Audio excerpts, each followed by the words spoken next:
El pasado viernes, ya hace casi una semana, se produjo una noticia que impactó en el mundo entero. El ejército de Israel lanzó la operación León Naciente. Se trata del peor ataque en suelo iraní desde la guerra entre Irán e Irak en los años 80, con múltiples ataques contra instalaciones nucleares y otros objetivos militares en Irán, donde murió el líder de la Guardia Revolucionaria Islámica, Hossein Salami, según Israel. También fallecieron otros altos mandos militares y científicos nucleares iraníes. Tras el ataque, Israel indicó que su ofensiva fue preventiva, precisa y combinada, en tanto que el primer ministro Benjamín Netanyahu aseguró que el objetivo de esta operación militar es impedir que Irán desarrolle armas nucleares. Y como era de suponer, el contraataque de Irán no se hizo esperar. Hace casi 2 horas, Irán lanzó la cuarta ola de ataques de misiles contra objetivos en territorio israelí. Ahí puede ver las fuerzas, el sistema de defensa del Domo de Hierro tratando de interceptar la mayor cantidad de misiles. Esto ha escalado ya en un conflicto directo entre 2 potencias militares en la región. El líder supremo de Irán, el ayatolá Ali Khamenei, afirmó en un comunicado que Israel había desatado su mano perversa y sangrienta a través de un crimen que no quedará impune. A Israel le espera un destino amargo y doloroso por estos ataques, aseguró Khamenei.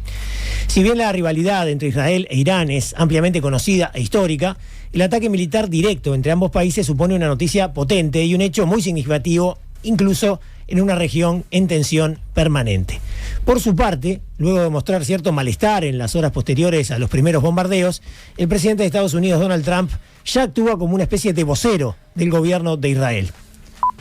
Este martes, Donald Trump elevó el tono contra Irán, exigió su rendición incondicional. Además, advirtió que responderá con dureza si Teherán ataca bases o tropas de Estados Unidos que fueron desplegadas como parte de una estrategia defensiva en Medio Oriente. Tenemos el control total y absoluto de los cielos de Irán, dijo Trump, quien además aseguró que Estados Unidos ya conoce el paradero de Khamenei. Es un blanco fácil, pero no lo eliminaremos por ahora, indicó el mandatario republicano. El líder supremo iraní contestó pocas horas después: no nos rendiremos y cualquier intervención militar de Estados Unidos traerá consecuencias irreparables, aseguró. Acabamos de hacer un resumen muy reducido de la situación actual, que tiene, por supuesto, causas muy profundas y variadas, así como consecuencias que resultan impredecibles. Con el objetivo de analizar todo esto, recibimos en nuestro estudio a Carlos Luján, docente e investigador del Instituto de Ciencia Política de la Facultad de Ciencias Sociales y también de la Licenciatura de Relaciones Internacionales de la Facultad de Derecho de la Universidad de la República. Carlos, bienvenido y gracias por compartir este ratito acá con nosotros. Muchísimas gracias y es un gusto para mí. Igualmente para nosotros. ¿El objetivo de Israel, como dice Netanyahu, es impedir que Irán desarrolle armas nucleares, o crees que hay otras razones para haber efectuado este ataque el día viernes? Las dos hipótesis son, por un lado, el cambio de régimen en el Medio Oriente, y por otro, el impedir que Irán tenga armas nucleares. ¿El cambio de régimen te referís a la caída del régimen iraní? A la caída del régimen iraní y todo lo que eso conlleva en la región. No olvidemos que en la región tenemos un triángulo en términos de los polos regionales, en el que está Israel, está Irán y Arabia Saudita. Sí, recuerdan, hace menos de un mes, Donald Trump tuvo una gira por Emiratos Árabes Unidos y por Arabia Saudita, en la que hizo pingües negocios, más de 220.000 millones de dólares le vendió a Emiratos Árabes Unidos en armas, aviones Boeing F-15X, 500.000 millones de inversiones saudíes, y una de las cosas que se estaba planteando era la posibilidad en la venta de armas que Arabia Saudita pasara a ser también una potencia nuclear, ¿sí?, frente al peligro de que Irán tuviera armas nucleares.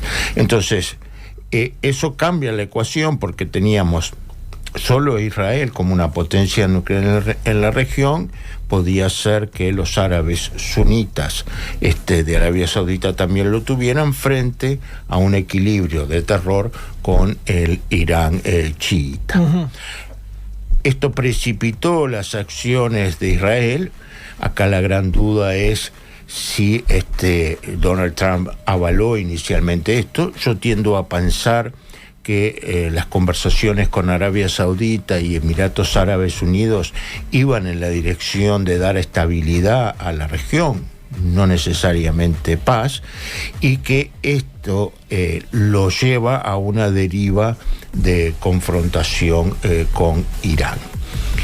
¿Cuál es el resultado de esto? Puede ser que destruyan las plantas nucleares iraníes, o puede no ser, en términos de si Estados Unidos apoya o no la destrucción de las mismas, y esto a su vez tiene que ver sobre si hay una caída del régimen. Vimos en lo que vos planteabas, como Donald Trump dijo, nosotros, hablando ya en plural, controlamos los cielos, en plural, claro. Y pedimos la rendición incondicional, que tiene más que ver con el cambio de régimen en Irán que con simplemente, o no diríamos simplemente, sino con el tema solamente del tema nuclear. Una rendición incondicional puede incluir la disolución de la Guardia Revolucionaria Islámica, el fin de la teocracia, etcétera, etcétera. Si no, hubiera sido mucho más específico y simplemente retomar las negociaciones bajo los términos que Estados Unidos planteaba de cero enriquecimiento de uranio, hubiera sido más acorde con el primero de los objetivos. Te propongo hablar un poco más de la parte política primero y después hablar de lo militar, que es muy interesante también, ¿no? Por supuesto. Y de la parte política quería que profundizaras en relación a qué características tiene el régimen de Irán, porque para nosotros aquí en Occidente a veces es difícil de entender, y también el grado de debilidad e impopularidad que puede llegar a tener. El otro día veía un intercambio entre una periodista occidental y un entrevistado que era iraní, y él relativizaba con mucha fuerza el hecho de que fuera realmente impopular el régimen. ¿Puedes profundizar un poquito en ese sentido? ¿Cómo no? A ver, me parece que en términos de popularidad o impopularidad podríamos poner sobre la mesa tanto el régimen iraní como el régimen de Netanyahu israelí. Sí. Exactamente, claro. O sea, la impopularidad de Netanyahu en buena parte de la sociedad israelí es clara. Hasta antes de esta intervención, las encuestas daban que un llamado a elecciones implicaba su derrota. Estaba en marcha un pedido de la oposición para llamar a elecciones. Había sectores ultraortodoxos descontentos con el reclutamiento de los jóvenes que concurren a las escuelas de la Torá, que podría llegar a habilitar eso. Entonces, popularidad no es necesariamente el verbo que yo asociaría con Netanyahu. Con Netanyahu. Esta situación de guerra llevó a que el líder de la oposición, Lapid, de centroizquierda, apoyara a las acciones. O sea, en una situación de conflicto como hay un reordenamiento detrás de banderas. ¿A qué voy con esto? Similar punto creo que debemos pensar para Irán, o sea, todo lo que pudiera ser el malestar por la condición de la mujer, o sea, en ninguno de los oyentes debe dejar de recordar la situación de esta joven kurda iraní que murió en la cárcel por la policía de la moral. Por llevar un velo, por no llevar velo. No llevar no velo, sino lo que cubre la cabeza. Exactamente. Bien. Situación de insatisfacción por la parte económica, entre otras cosas, que llevó cuando la elección del presidente a un candidato más reformista al gobierno iraní, en el sentido de quien administra las políticas públicas, no el centro de de poder. Ahora, nuevamente, frente a esta situación, el encolumnarse detrás de las autoridades y del gobierno es lo razonable. O sea, esperar que haya un levantamiento de parte de la población iraní sería un levantamiento que sería visto como quinta columna del régimen israelí. Es muy como una traición sería, y plegarse a las fuerzas extranjeras, ¿no? Exactamente, y no hay ningún motivo de cercanía de la población hacia Israel. De la misma forma que los 5 coches bombas que explotaron y que mataron científicos árabes que Israel no reconoció, insinuando que podían ser fuerzas rebeldes internas, claramente es una acción del Mossad, porque no hay un grado de organización como para tener esos atentados, porque no es que los atentados ocurrieron en cualquier lado, murieron científicos del programa iraní. Entonces, me parece que la variable de popularidad o impopularidad no es relevante en este momento para pensar en cambios ni en Irán ni en Israel. Uh-huh. ¿Vos considerás que el timing empleado por Netanyahu para atacar tiene que ver un poco también con eso, con su propia impopularidad, para tratar de generar cierta unanimidad, por lo menos por un tiempo, detrás de su figura ante una amenaza extranjera o una guerra contra un enemigo común, digamos? Ahí se abren dos posibilidades. Una es que estas acciones tengan que ver frente a la posibilidad de perder el gobierno, el temor a terminar preso por las acusaciones de corrupción, que es como una visión sobre el egoísmo que puede tener un líder en la conducción de su país, y la otra, el convencimiento de que Irán es un enemigo acérrimo de Israel, que hay un tema existencial, y que si llegaba a haber un cambio de gobierno hacia un gobierno más de centro-izquierda en Israel, la ventana de oportunidades de terminar con la amenaza iraní se acababa, porque si llegaba un nuevo gobierno con las banderas de la paz en la región, sea para solucionar los temas en Gaza, mejorar las condiciones en Cisjordania o seguir hacia un alto al fuego en Irán, terminaba con esto. Entonces también está esta segunda versión, un proyecto que algunos plantean que hace más de 30 años que Netanyahu viene alimentando, que también, entre otras cosas, hay que recordar que el hermano de Netanyahu murió en la operación de Entebbe, o sea que hay toda una serie de cosas personales también de fuerte carga emocional y no solo racional. Sí, puede llevar a decir, bueno, es ahora o estas posibilidades de terminar con el peligro iraní se pospone para la próxima década. Uh-huh. Te quería pasar ahora al tema militar. Una pregunta cortita, que por ahí para vos que sos un especialista puede ser un poco naif capaz, ¿no? Pero ¿es un hecho irrebatible que Irán está enriqueciendo uranio con fines militares? ¿Eso no se puede discutir? Porque Irán lo niega. Irán dice que en realidad es para fines civiles. En los acuerdos que se tenían en el 2015, donde había participado Obama por Estados Unidos, pero también Alemania, varios países, Rusia, la Unión Europea, todos estos acuerdos llevaban a que Irán no podía enriquecer uranio a más del 3,7%. Esto Estados Unidos, en la primera presidencia de Donald Trump, rompe estos acuerdos, lo cual libera a Irán para su enriquecimiento. Y como todos sabemos, enriquece el uranio hasta el 60% y en algunos casos, incluso en algunas centrifugadoras, se encontró hasta el 84%. Si 85-90% es el nivel necesario de uranio enriquecido para armar bombas atómicas. Y eso fue favorecido por esa renuncia de Estados Unidos a ese programa, ¿no? Claro, a ver, Trump diría que ese programa no hubiera tampoco tenido el efecto de reducción, pero esa era su intención y nunca lo sabremos. Entonces 60 está más cerca de 90 que de 3,4. Bastante, ¿no? Bastante una diferencia. Exactamente. Sí. Entonces la pregunta es ¿para qué necesita Irán uranio al 60%? Lo segundo, que también es de sentido común, un país con la riqueza petrolera y gasífera de Irán, ¿para qué necesita tener centrales nucleares? Porque la energía la tiene ahí. Entonces, lleva esto. Ahora, también la pregunta es, ¿por qué Israel puede tener armas nucleares e Irán no? ¿Por qué Gran Bretaña puede tener armas nucleares y Brasil no?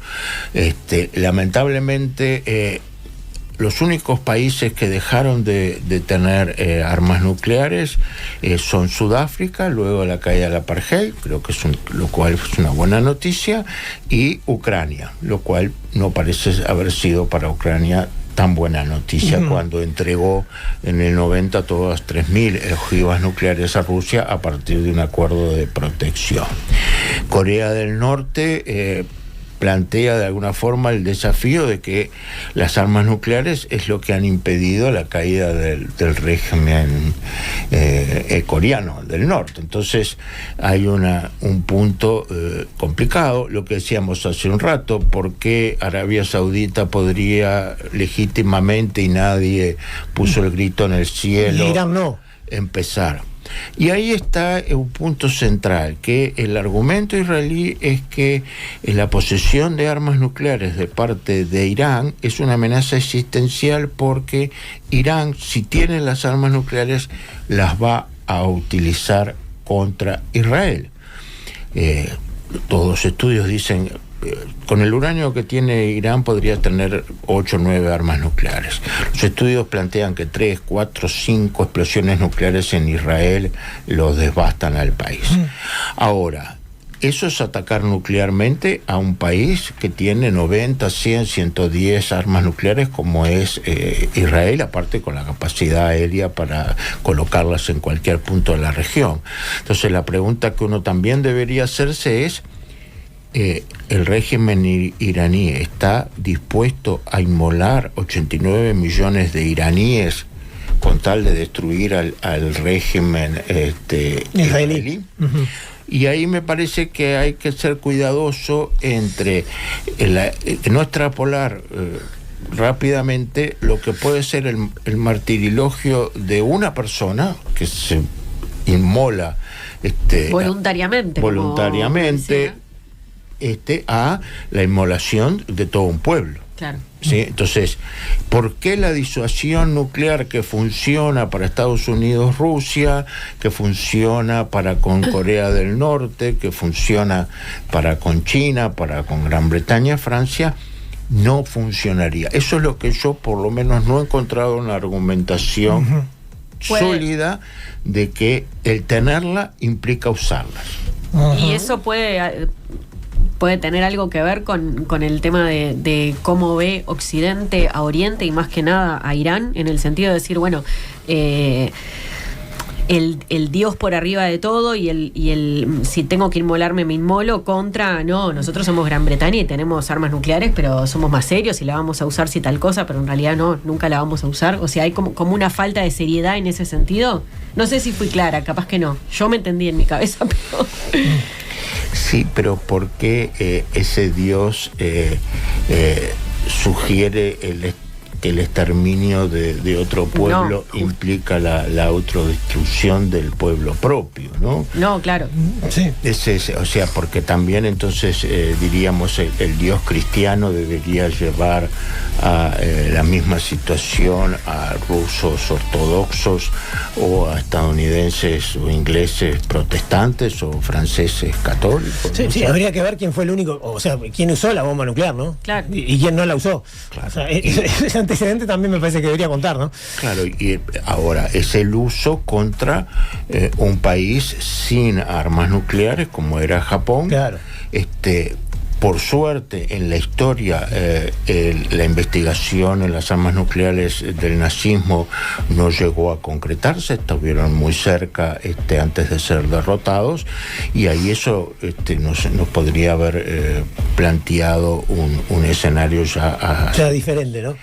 Muy diferente. Bueno, quería consultarte por algo que resulta clave, y es ¿cuál es el poderío militar de Israel? Que es muy fuerte, es una de las 9 potencias nucleares, Israel, pero ¿realmente puede Israel destruir el presunto arsenal nuclear de Irán o el presunto, digamos, donde está construyendo la bomba nuclear, por decirlo de alguna manera, que son 2 lugares diferentes además? ¿Puede Israel hacerlo? Bien,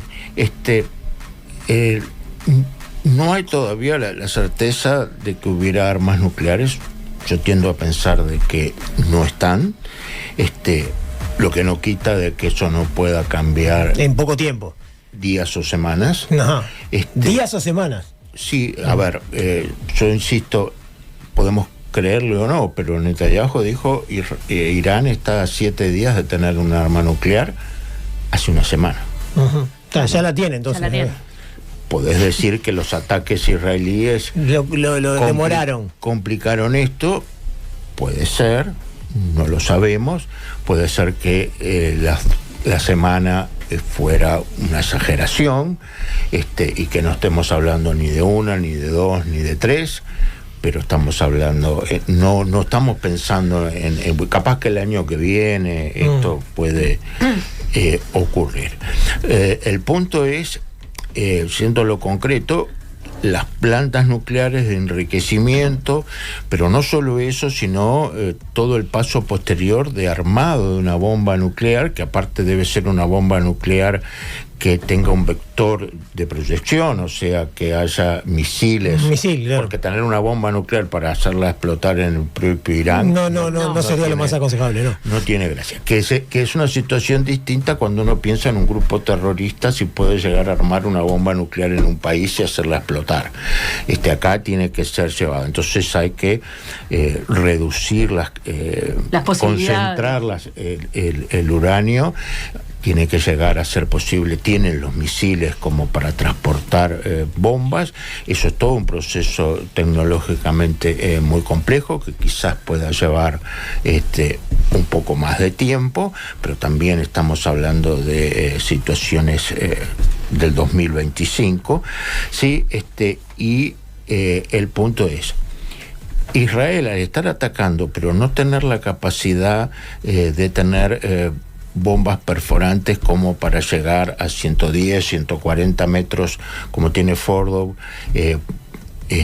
porque sus bombas penetradoras israelíes no lo permite, o incluso en otro centro cerca de Natanz, clandestino, que presuntamente también tiene Irán a gran profundidad, necesita las GBU-57 americanas. Y esas no las tiene Israel, pero sí las tiene Estados Unidos. Y necesita las bombas y necesita los aviones, porque los aviones, los F-15, los F-35 israelíes no pueden llevar 13.600 kilos. Estamos pensando en una bomba de 6 y pico de metros por 80 centímetros. Pero es una bestialidad, ¿sí?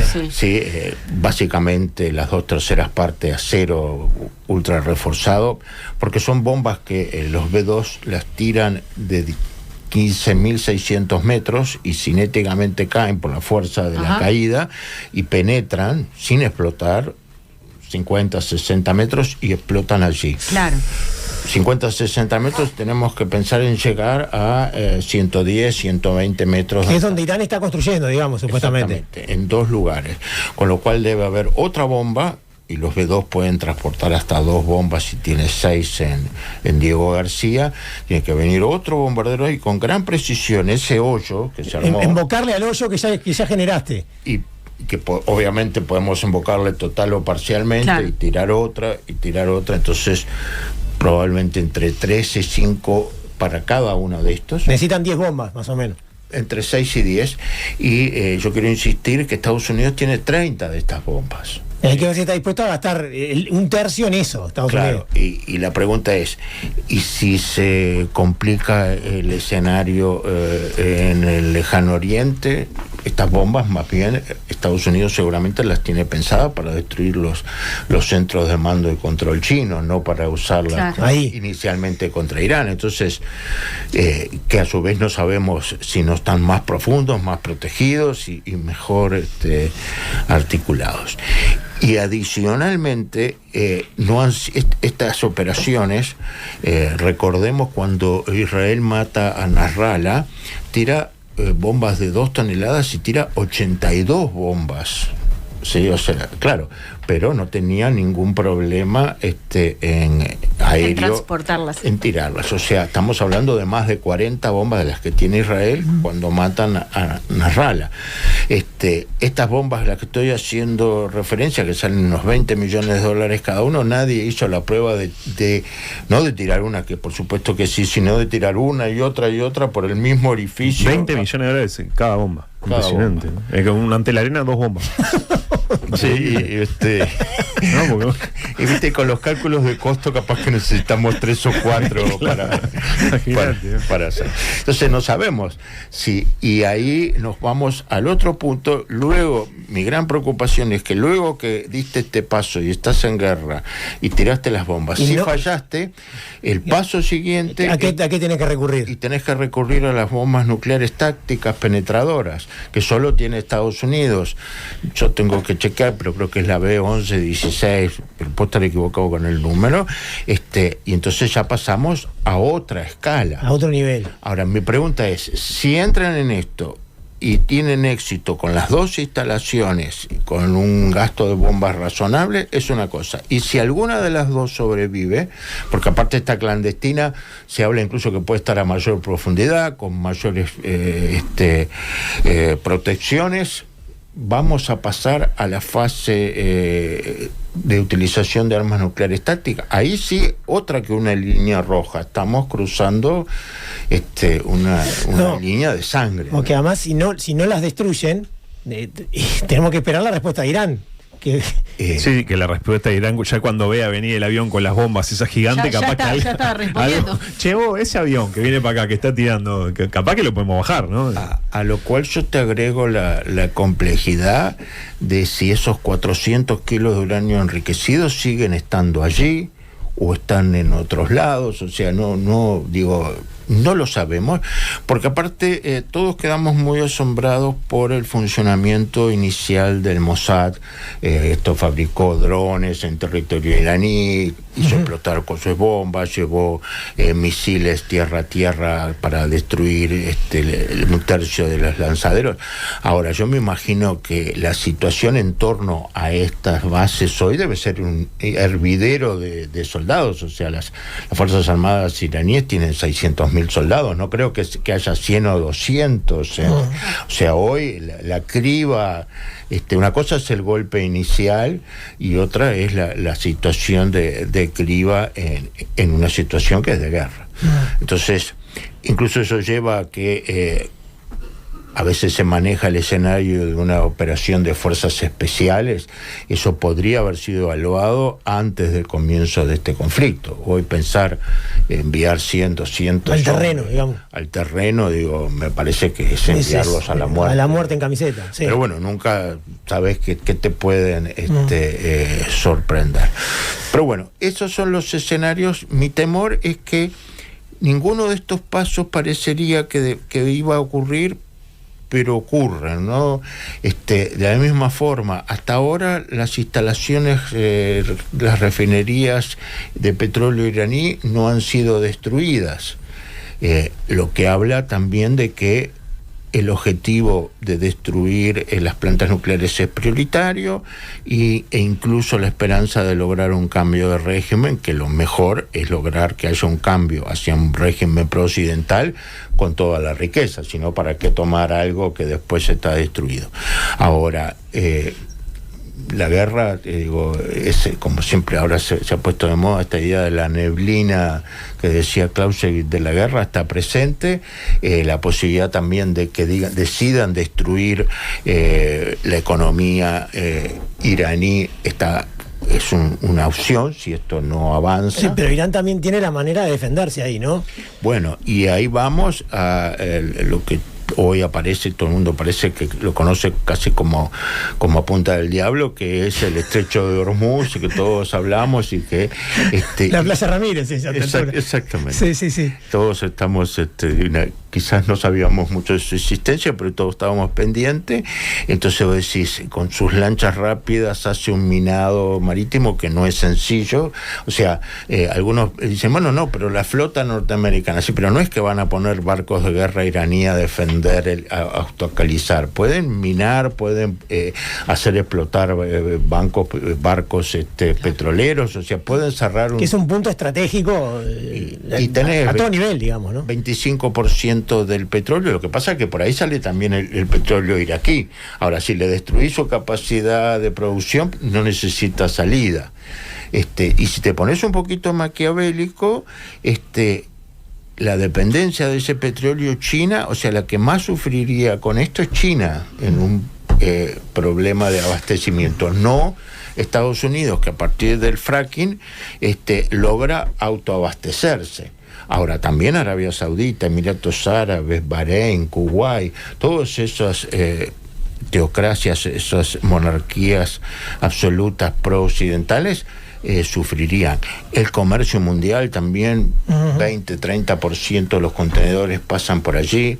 O sea, podríamos estar en presencia de un proceso de recesión mundial muy grande, ¿no? Sí, y bueno, esto va atado a la otra gran pregunta que me imagino que te deben estar haciendo en esta etapa, ¿no? La primera es la posibilidad de que haya una guerra nuclear, la utilización de bombas nucleares, y la segunda es la posibilidad de que esto sea ya una guerra global con la participación de grandes potencias, algunas de las cuales son potencias nucleares, ni que hablar de Estados Unidos e Israel, pero también en la región hay alguna potencia nuclear, como por ejemplo Pakistán. O sea, ¿cómo ves esa posibilidad? Ya para ir cerrando.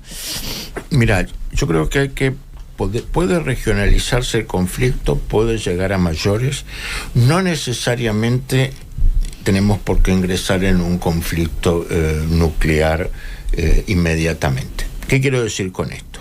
Pakistán ha planteado de que si era atacado nuclearmente Irán, le brindaba el paraguas nuclear y respondía.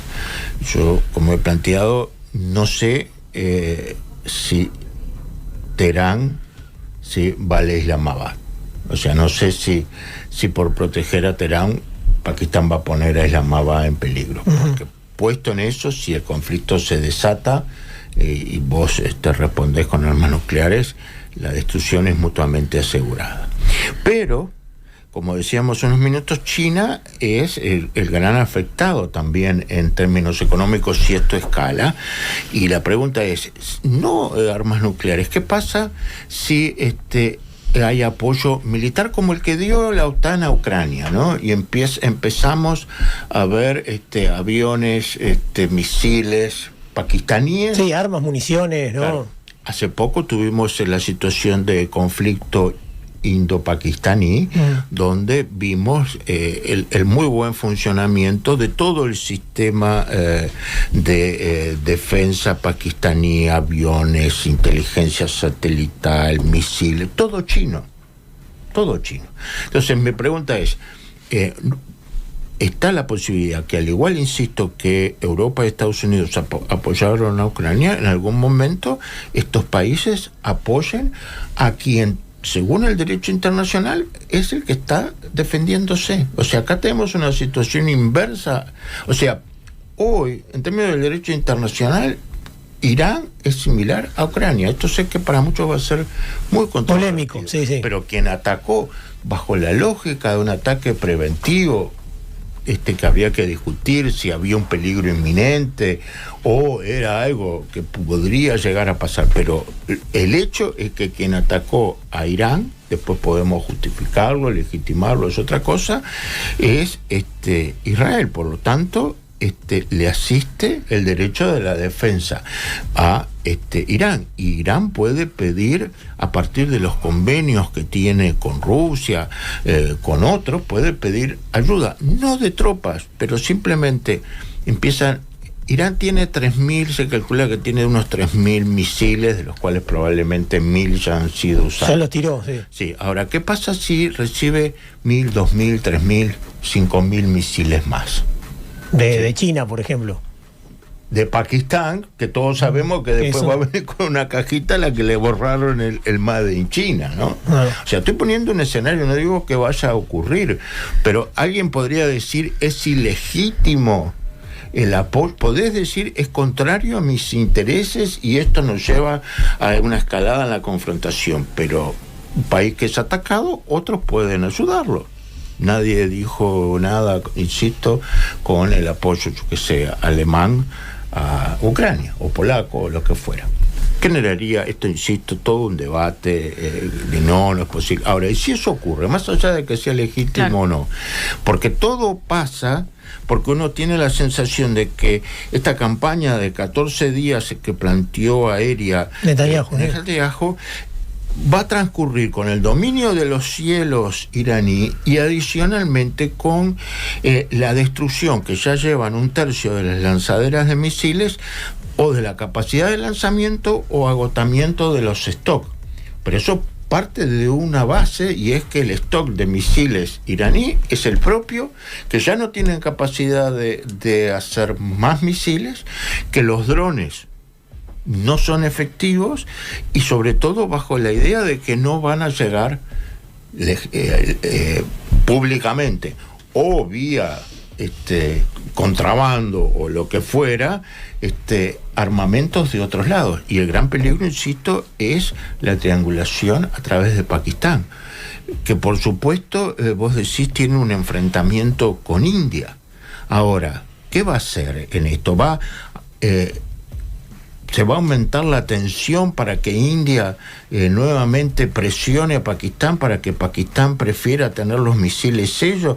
O sea, vemos que cada cosa, para tapar un agujero, desata otra. Exacto. Entonces, que vamos a revivir el conflicto indo-pakistaní para que Pakistán...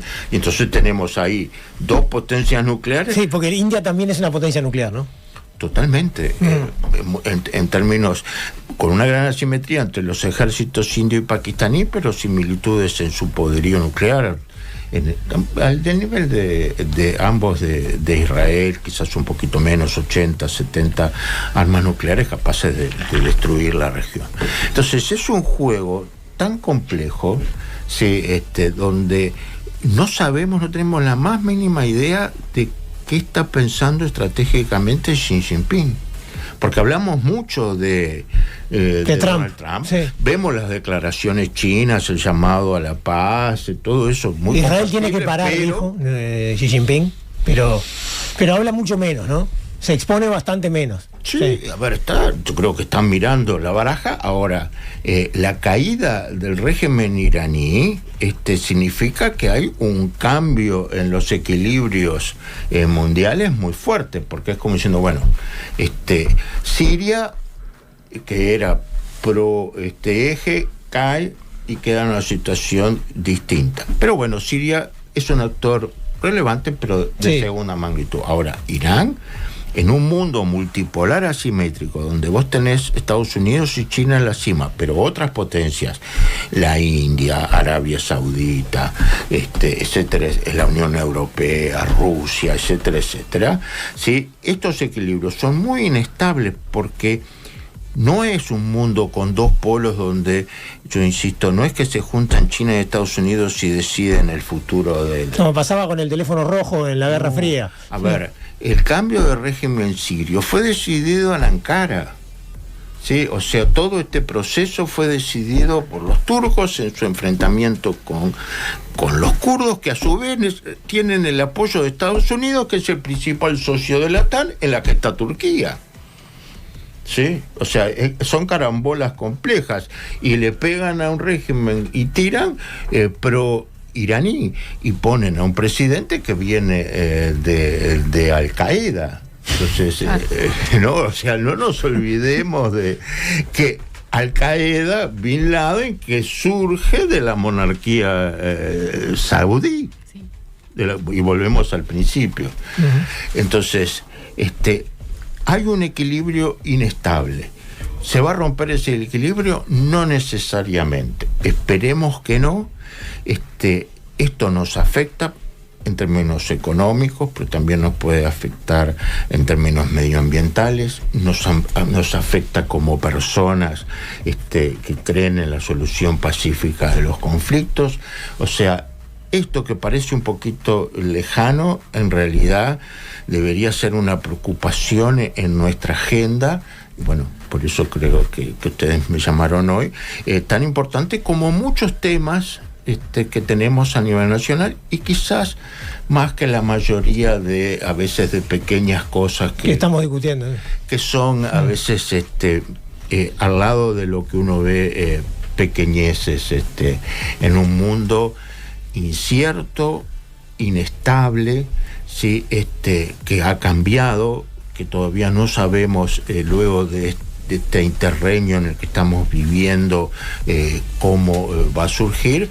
Y lo que me parece es que los uruguayos y los latinoamericanos no deberíamos renunciar a ser actores de ese mundo y no simplemente ser espectadores y decir, qué horror, esto se va al carajo, ¿no? Uh-huh.